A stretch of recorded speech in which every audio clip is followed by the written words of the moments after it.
Thanks for watching Secrets from Live Streaming Experts. My name is Curtis Allen. I thought I'd introduce Galen Bond, who's on the other end of this call. We are physical distancing right now. We do work together quite a bit, but these days we're doing this video from our own offices. A little bit about myself. I'm the owner of Solid Rock Video.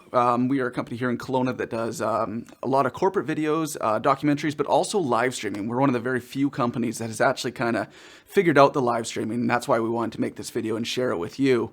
In the past couple of years, I've done live streams for corporations that wanted a Q&A with their CEO, broadcast to those who are maybe working off-site. I've done weddings and concerts and even funerals, all live streamed, and it's been a really interesting challenge and adventure. So I wanted to share my experiences with you. Galen, tell us a little bit about yourself. Yeah, hey, I'm owner of a company called Stage Right Consulting, and I've been working in live production for about 20 years now. And probably the last 6+ years, I've been focusing largely on live streaming. And I've spent a good chunk of that time working with a variety of clients. Probably one of the most, exciting ones out of the gate for me was working with a local house of worship and getting them set up on their live stream. They started live streaming every week. And this was kind of before the popularity of live streaming was really kind of taking off. So we really pioneered a lot in that field. So I take care of that still to this day. And as well as a number of other clients, including one specific client that tours these live events they produce across Canada and the US, and we do it out of a mobile trailer, and that's quite an exciting one. I've had a chance to go down and see a bunch of NASCAR events with these guys, and we do a lot of live streaming from there. So it's been lots of fun, and that's kind of been my chance to really explore a lot of the different elements of live streaming in different scenarios, different workspaces. Yeah, and live streaming is such a interesting piece of technology that we get to use, and it's great that we have that ability, especially in these times where we're in a pandemic and we need to stay home as much as possible. But there are a lot of things that can seem confusing. That's one of the reasons I really wanted to connect with you and make this video. You and I have both made a lot of mistakes. We've done things in trial and error, trying to get things figured out. And really, that's the whole purpose behind this video, is that we've made these mistakes. Hopefully you won't have to. We're going to share our knowledge with you and hopefully make your live streaming experience a lot better than the first few years of us live streaming. A lot of people have been asking, like, what does it take to make a live stream from home or a good video from home? And if you're wondering about video setup, I have another video called How to Film Your Own Video from Home. You can check that out. I'll have a link in the description. But really, I wanted to point out a couple key things you're going to need if you're going to live stream. The first one is you're going to need video equipment. Now, that can be as simple as just having an iPhone or a tablet to record you. You need some sort of a camera. I always recommend higher end cameras, like the ones that Gail and I are using right now. You can use a camcorder or a full-on professional camera. It doesn't make a difference as long as you can get a good, clean video signal. The second one is a microphone. You're going to want to have a good source of audio coming in. So I've actually got two microphones set up right now. I've got one in front of me on a desk. I've got another one right above my head. These are essential to creating a good experience because we really want people to be able to hear you. If they can't hear you, if it sounds tinny, if it sounds echoey, it's just going to be a garbage stream and people won't watch for as long, even if your content is really good. Third, you need lighting of some sort. And it doesn't have to be that you go out and buy expensive lights. It can be as simple as opening up a window and sitting in front of that window so that the light is coming through the window and illuminating your face. The biggest mistake people often do is they go and they sit the other way. They sit in front of the window with their back to the window so that people can see outside. But the problem is there's so much light coming from outside, it completely overexposes things. What you have is this big washed out look in the back. It just looks awful. So those are a couple small tips, and I go into more detail in my other video. If you're using a camera that's not just an iPhone or an Android, you're going to want a capture card. Gail and I are both big fans of the game capture cards. This is a bit of an industry secret here, is you don't have to go out and buy this high-end professional capture card that's going to take the video signal from your camera into your computer. You can actually go out and buy these things called game capture devices made by a company called Elgato. And I own one by a company called Razer. These are really interesting because they're cheaper. They're about a couple $100, maybe 150. They're designed for people who want to record themselves or maybe live stream themselves playing video games, but really any HDMI input will work. So you can plug your camera through HDMI into that capture device and record it to your computer and stream it out from your computer. Once you have that hooked up and you got the video signal coming into your computer, you're going to need to be able to stream it out somehow. That's where a free program called OBS comes in. I will link to that in the video description as well.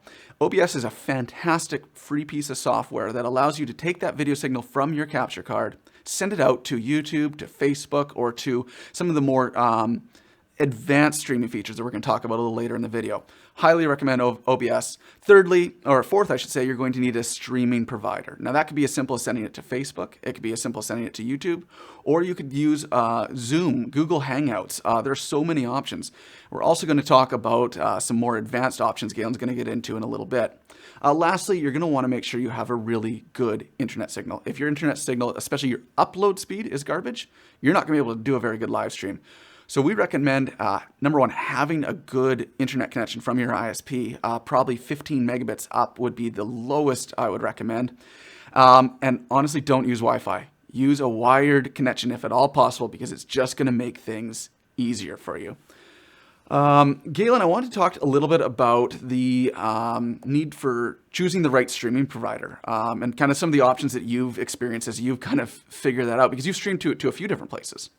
Yeah, for sure. It's definitely, there's a lot of players out in that field. And of course, right now, one of the most sort of common things you'll see, one of the most popular things that people want to do is they want to stream to Facebook. And there's a lot of advantages to Facebook, namely it's free. And of course, it has a great reach. A couple things you got to keep in mind though with Facebook specifically is they have their own things they do to their video. They squish it down, they compress it, they distribute it, and you have no control over what they're doing to it. So the quality, as a result of that, the quality of your video is going to be lower on Facebook than on other services. And that's just because they squish it all up, dump it out, because they're distributing to the masses and they want to save on their bandwidth and things like that. And so just kind of keep in mind that you're going to see a quality degradation as soon as you hit Facebook, just by default. And the other thing with Facebook is they also are very stringent with copyright rules, which of course, we respect and honor that. But that does make it hard if you're going to be having any sort of copyrighted content, whether it be audio, especially if you're playing music in the background, things of that sort. That's going to get you hit pretty hard on Facebook in a big hurry. So like even if there's a a song on the radio playing in the background at this event that you're trying to stream, that can trigger some sort of AI to flag your video?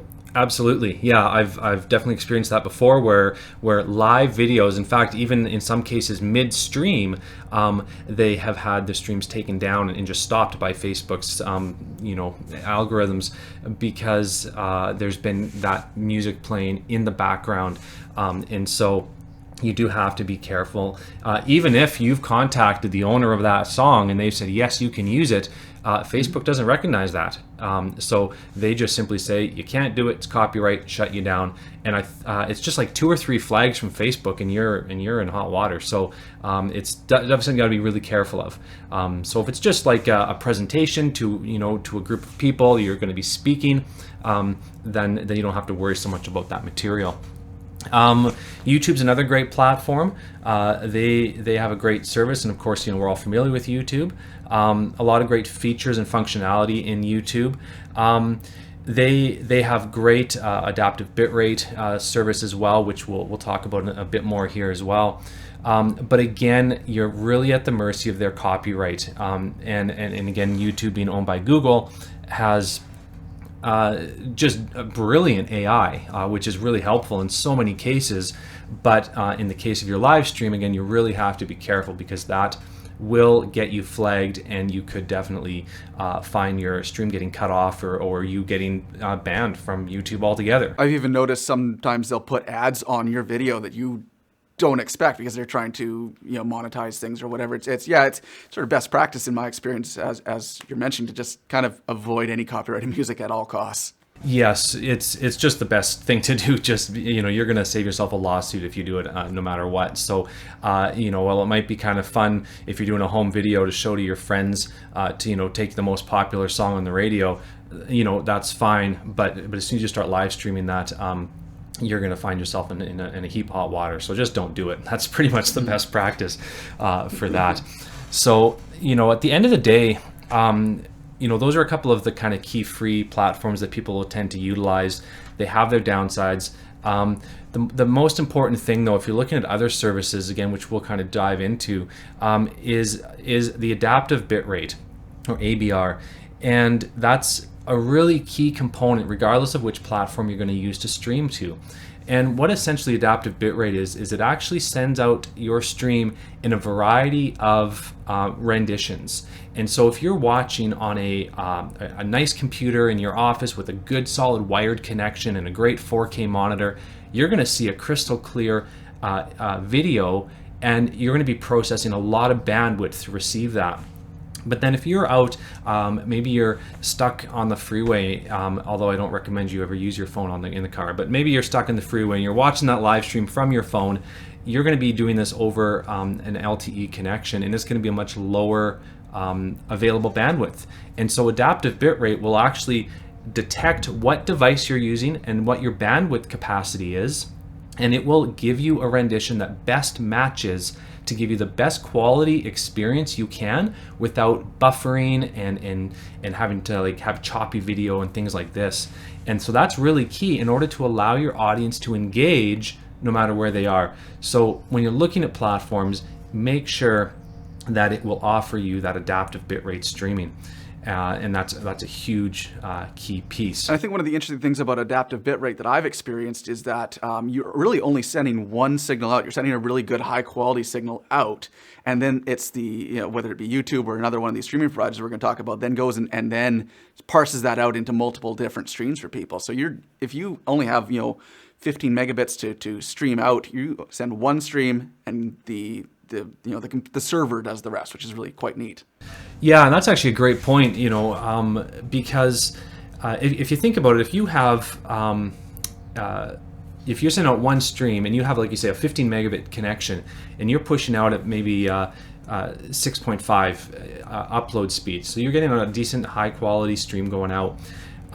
That goes to your streaming server. Now, if you have 100 people watching, now you obviously can't have them all connecting to your computer at home, because that's 100 times 6.5.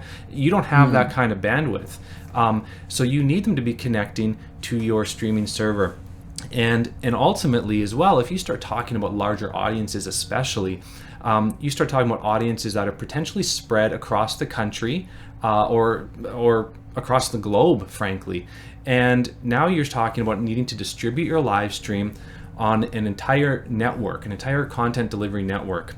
And that CDN becomes really important as well, that interconnection there, because you need to be able to have your viewers connecting to a streaming server close to them. It reduces latency, reduces the burden on your primary encoding server, and again allows you to push one single stream from your office or your home, and then the wonderful cloud network of computers that exists takes care of all the rest. And that CDN is especially important. And a CDN is essentially just a network of computers around the globe interconnected that will all speak to each other and distribute your stream across all of those computers at the same time. So then if you have a user watching in Australia, they're connecting to a computer close to Australia, as opposed to coming all the way back to Canada to connect to a computer here in Canada. And so it's a much more efficient way to distribute that stream. So that's a hugely important piece as well when you're looking at your providers. So that's a really good point. Yeah. Now, providers, Curtis. Yeah, providers. We talked about them already. I mean, they're the free ones, the go-tos. You got your Facebook, YouTube, even Twitch. These are the ones that maybe you're going to be using, and that's great. But if you want to take things to the next level, if you want to have a bit more control over your live stream, you're going to want to have a professional streaming provider. Now, that is different than a streaming expert like myself or Galen. If you were to hire Galen or I to come out and do a live stream for you, we're going to be using a professional streaming provider because it gives us more control over your stream. So I'll tell you a little bit about professional streaming providers. And these are basically like paid versions of YouTube and Facebook that you would stream to. So that's the first con, is that they actually cost some money. varying amounts. Sometimes it's just a few bucks. Sometimes it can be $50 a month, and it could be thousands if you're doing huge streams all the time. But they are something you have to pay for, and they can be more confusing. Those are the two cons that I could think of for that. There are a lot of pros. Number one, you're in control of the quality. You're not, relying on Facebook, who's going to, compress it to be really small and make it kind of whatever is best on their servers. You can send out a 4K video stream if you wanted to. Often they are that ABR that we talked about, that adaptive bitrate streaming. So if you're sending out a 4K signal, people can view it in multiple versions of 1080 and 720p, right down to SD video or stuff that's good for mobile. That's a huge benefit that I really recommend, because the last thing you want to be doing is sending out a really nice stream and not be able to have people watch it because their network can't keep up. And that does happen. So you want to make sure that you're using ABR. They do give you a lot more control. They won't advertise or take down copyrighted music. So if you did have copyrighted music, that's an important part of what you're streaming, to have some music in the background. You're going to want to have a professional streaming provider. Curtis, can I just interject there for 1 second on that? One thing to note, especially if you're a house of worship, that's a big one where copyrighted music actually is a gray area. And so again, really important to be using this professional streaming provider. Because houses of worship do have licensing that they pay for that allow them to, play these songs and this sort of thing. However, again, most providers don't recognize that licensing and won't accept it. And so even if you're a house of worship and you've acquired this licensing that you're paying for, so you're legit, you're above board, but some of these big players won't acknowledge your license. So again, that's another key reason why having this professional streaming provider will kind of free you from that, because now you can stream that content within the legal parameters because you have the licensing, and they're not going to stop you from doing that.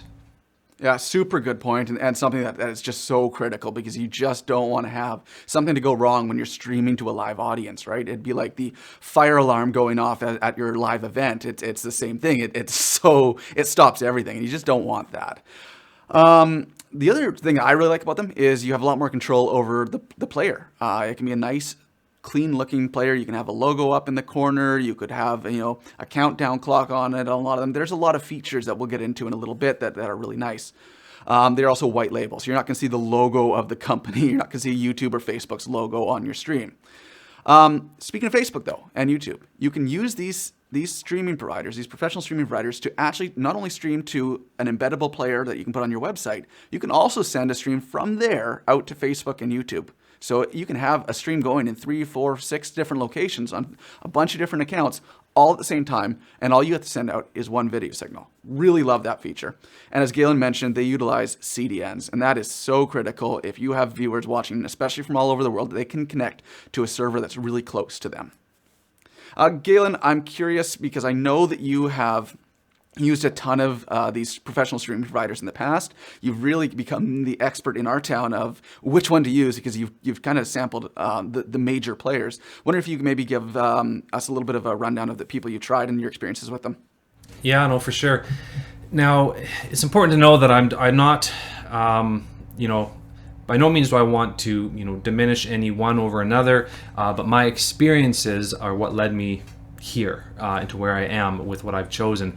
One of the first first companies I started out with was a company called The Cast. Now, at the time, they didn't even offer adaptive bitrate streaming. So again, this is how long ago since I've started streaming. Where adaptive. What year was that? When did you start? Oh man, this has got to be 6-7 years ago. Where I was really digging into this, and that's crazy. And to think, 6 and 7 years doesn't sound like all that long in the scheme of a career, but the fact that when I started, this company didn't even have adaptive bitrate streaming. Like, we had to search for that. We were among the very first and few people in our area to even acknowledge that was a necessity, and they just didn't offer that. Now, undoubtedly they do now, but at the time that was a big hurdle, and their price point wasn't really didn't really settle with me. I just wasn't happy with the price we were getting for the service I got from them. We tried a couple other sort of more specialized things. Again, when we speak more towards the house of worship specifically, there's churchstreaming.tv, I believe it's called, and they offer service tailored to house of worship, which is again a huge live streaming market. and they offered some great things, nice customer support. But at the end of the day, again, we really struggled to achieve that adaptive bitrate streaming at the time. And again, so we kind of moved on from there. Again, I'm sure that by now they have different options, but at the time that just didn't exist, so we had to move on. And then we looked at a number of other smaller providers, little small independent companies trying to get into the market.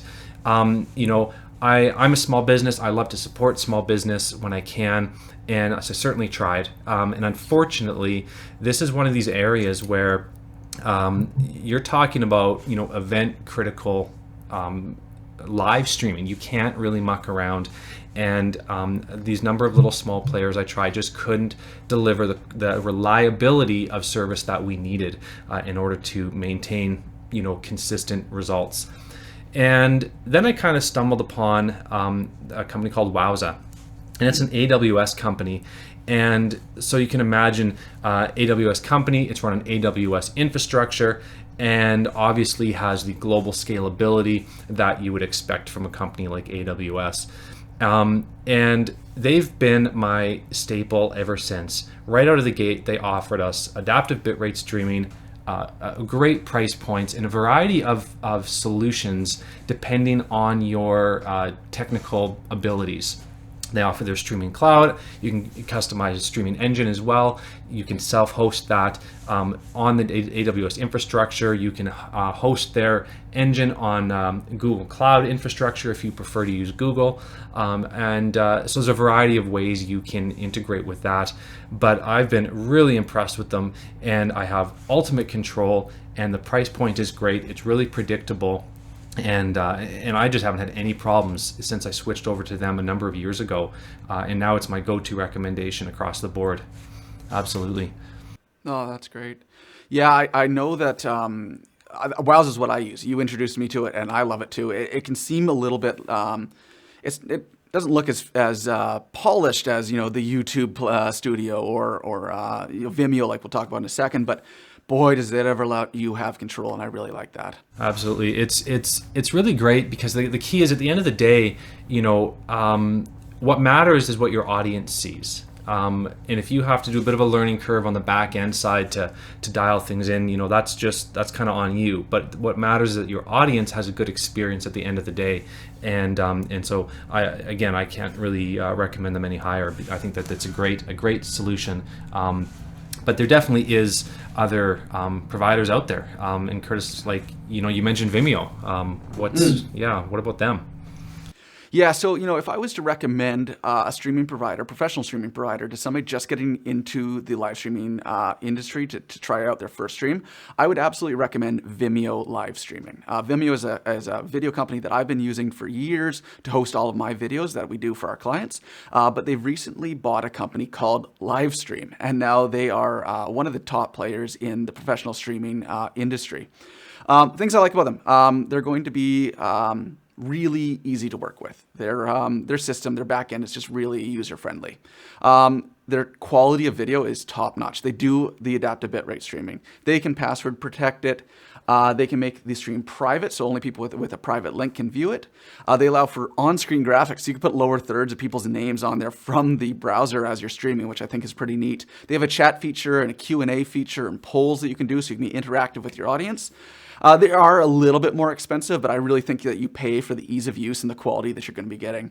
It also allows you to send out to sites like Facebook, YouTube, and LinkedIn at the same time. So all the sort of benefits of these major professional streaming providers, Vimeo would be my answer for somebody just getting started for sure. I wanted to talk a little bit about what issues we sometimes come across with a live stream, because it's a bit not an exact science. There are variables that can kind of throw a wrench into your plans. You do have to be prepared, and thankfully, Gail and I have had hundreds of streams between the two of us that are under our belt successfully without any hiccups. But there are going to be a few things that people might notice when they start to stream. Same with any video. Same as with any video that you go and create. Bad video quality or bad audio quality is going to ruin your stream. And I mentioned that at the top of this video. You've got to make sure you have a clean feed, that you're well lit, that the audio sounds good. Otherwise, it's just going to ruin the experience, and people will go and watch something else. Because you know what? Netflix is there, and it's easy to go and watch Tiger King on Netflix instead of watching this crappy looking live stream. The other thing is, if you don't have a strong internet connection, it's going to lower the quality of your stream. On the flip side, if people don't have a strong enough internet signal, they're not going to be able to see a high-end stream. That's where that adaptive bitrate streaming comes in. Yet again, you've got to have adaptive bitrate streaming because it's going to be the only option for people of different internet connection abilities. So those are some things that I've had problems with. I've also found that sometimes LTE, if I'm streaming over the mobile networks outside, that can be a bit problematic. So I always test my my internet speeds before I go. I am doing a stream on the weekend. It's an outdoor event that I need to stream. I'm going out there this afternoon going to the exact site with my phone and with my LTE stick to go and check to make sure that I have a solid enough internet connection. And if I don't, I need to come up with a plan B. One of the things I experienced on that was actually recently. I was down in Las Vegas a few months ago, and this was before everything obviously got shut down. But we were out at the NASCAR racetrack, set up, did all my testing. Like Curtis mentioned, I tested our LTE because we had to do LTE at that event. And everything was great. We got a beautiful connection. And one of the things that happened is that then on the race day, of course, whatever 30, 40,000 people ascend into this area, every one of them with a cell phone. Now, they're all connecting now to the same tower that I'm connecting. And so I kind of went, all of a sudden, our bandwidth capacity dropped by like half because that cell tower itself was now burdened with 30, 40,000 more connections than it normally would have had. And so that's another consideration is really think about with LTE, don't do it if you can avoid it. But if you have to, think about the event. It's not every day most of us stream at events with 30, 40,000 people. So it's probably not too big of an issue. But just something to keep in mind there that if, what is the event? How big is it going to be? And if you expect there's going to be a lot of people, maybe, kind of scale back your expectations on your bandwidth from your testing to the live event day based on that kind of attendance scenario. So that's something that I've noticed as well. One of the other things that I've discovered, and I work with a number of clients as they kind of set up their live streams, is the hardware that they use. A lot of people are trying to get into live streaming on the cheap.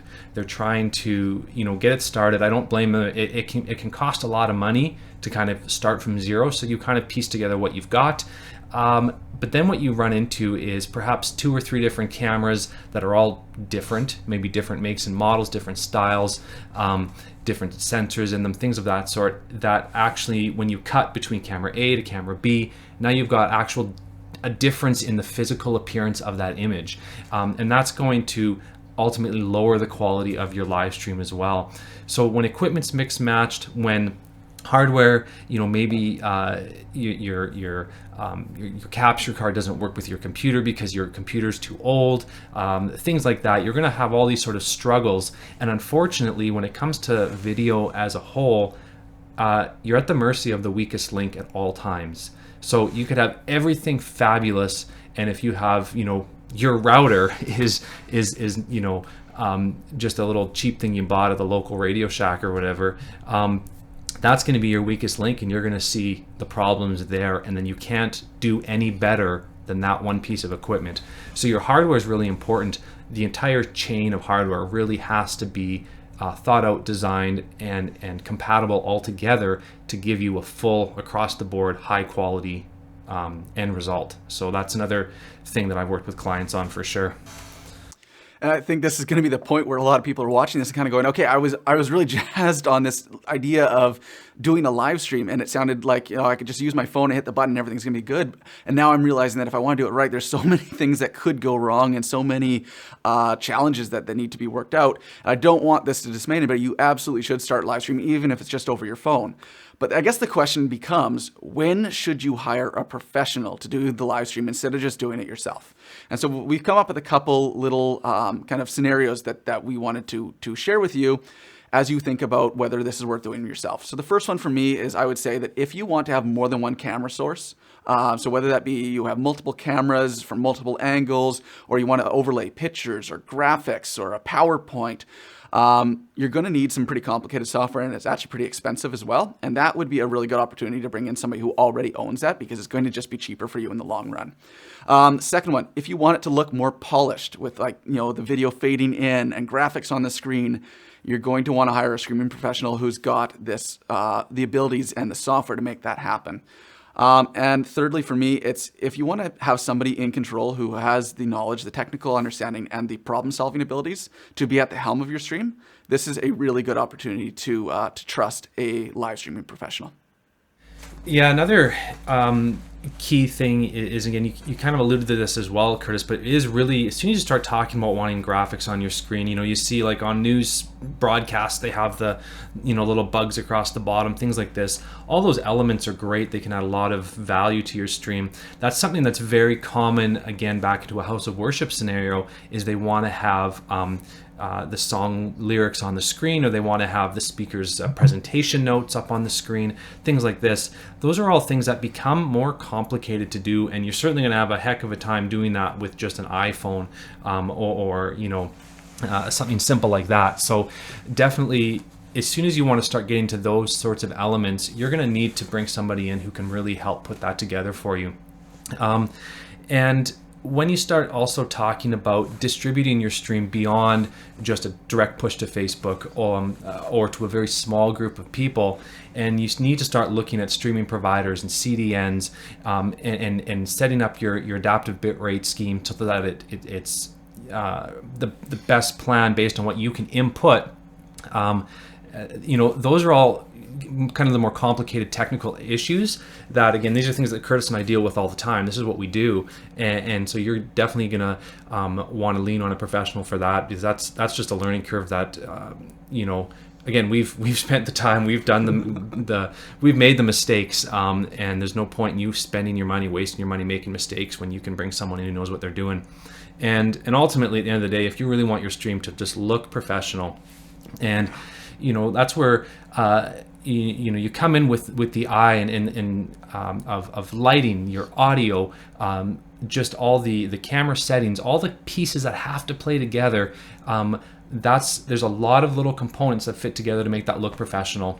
And again, that's what a professional streaming provider like Curtis or myself can really provide and help take your stream to the next level. So that's another huge win, I think, as well. So absolutely. I mean, I think that is the way to make it look as close to broadcast quality as possible, is to have a team that you can rely on that really know the ins and out of it. But I think at the end of the day, the message is, especially right now as we are in this pandemic, you should be streaming. There is no reason you shouldn't be streaming. And you got to think about it. You're using Zoom and Google Hangouts. That's live streaming. It's a different type of live streaming, but it's still live streaming. This is what we can be using to spread our messages right now. And I highly recommend that you just dive in, get started, make mistakes, learn this, because this is only going to become more popular in the next few years. Yeah, absolutely. And I think that what we're going to see right now is so many businesses we've been forced to shift into this new online reality of doing business. And I think it's awakening a lot of companies to the possibilities, and it's making a lot of people also realize what is available or what should be available to them. So the expectation on the general consumer and the general public, that sort of bar of expectation has been raised now, and live streaming is 100% a great way to reach those people. But at the same time, you've got to make sure, though, that your plan is to maintain your image, your company brand, so that you don't lower your company's image by producing ultimately a really poor quality product. So you want to balance that out, reach your customers, but do it well. And again, that's where people like us come in and help marry those two things together. Absolutely. Hey, any final thoughts there, Galen? Have fun. Do it. Let us know when you have problems. You will have problems. That's a guaranteed. So have fun, enjoy it, and connect with your audience for sure. How can people get a hold of you? For myself, best way is email. Galen, that's Galen, at stagerightconsulting.com. That's it's the fastest way to get through to me. How about you, Curtis? Yeah, you can find me online at solidrockvideo.com, and my email address is curtis, C-U-R-T-I-S, at solidrockvideo.com. As Galen mentioned, if you have any streaming questions that we can help you out, we really don't mind. We're stuck at home like everybody else. We'd love to help you see your next stream be a success.